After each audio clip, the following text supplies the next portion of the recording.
Roulez avec Roland Vélo toute l'année, le spécialiste du monde du vélo à Chantonnay, en regardant les Vendéens du Tour.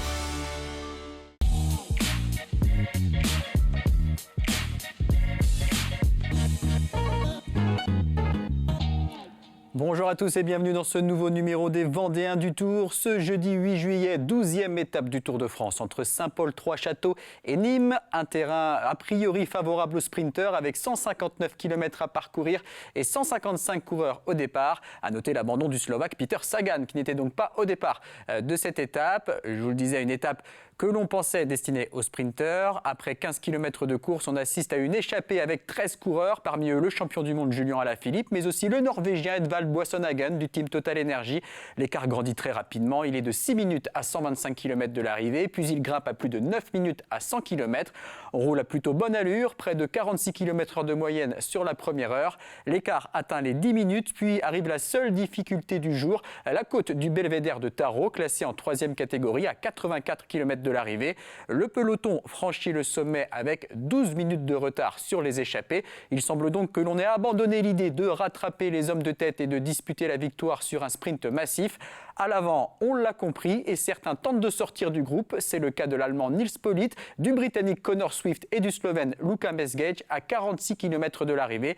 Ils sont rapidement repris. Une dizaine de kilomètres plus loin, nouvelle attaque en tête de course. Ils sont 4 cette fois. On retrouve Nils Politt, accompagné du Suisse Stefan Kung de l'équipe Groupama FDJ, l'Espagnol Imanol Herveti de la Movistar et l'Australien Harrison Sweeney de la formation Lotto Soudal. Une tentative qui semble être la bonne. Le Quatuor réussit à prendre suffisamment d'avance pour ne plus être rejoint. 40 secondes à 20 km de l'arrivée.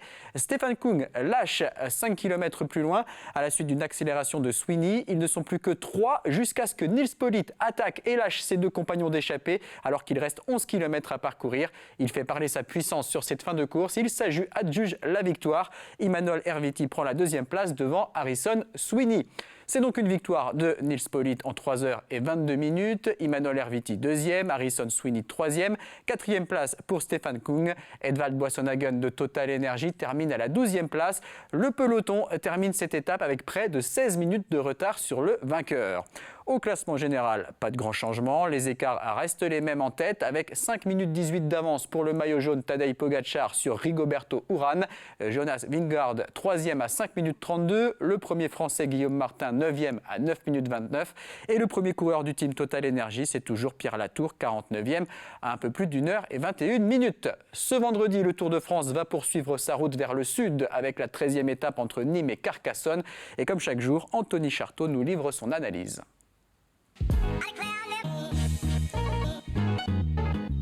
Nîmes-Carcassonne, 220 km. Voilà, je pense que ça peut éventuellement, après tout ce début de Tour de France assez difficile, je pense que ça peut être peut-être une échappée au long cours. 220 km, ça va faire beaucoup de boulot pour les équipes de sprinteurs. Il faudra aussi faire attention, il reste encore beaucoup de temps derrière, beaucoup d'étapes. Un début d'étape peut-être difficile. J'aurais une tendance à dire une échappée au long cours à Carcassonne. Et on se retrouve ce vendredi soir après le journal pour revenir sur cette 13e étape dans un nouveau numéro des Vendéens du Tour.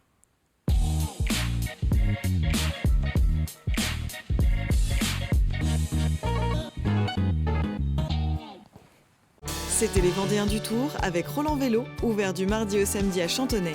Plus d'infos sur roland-vélo.fr.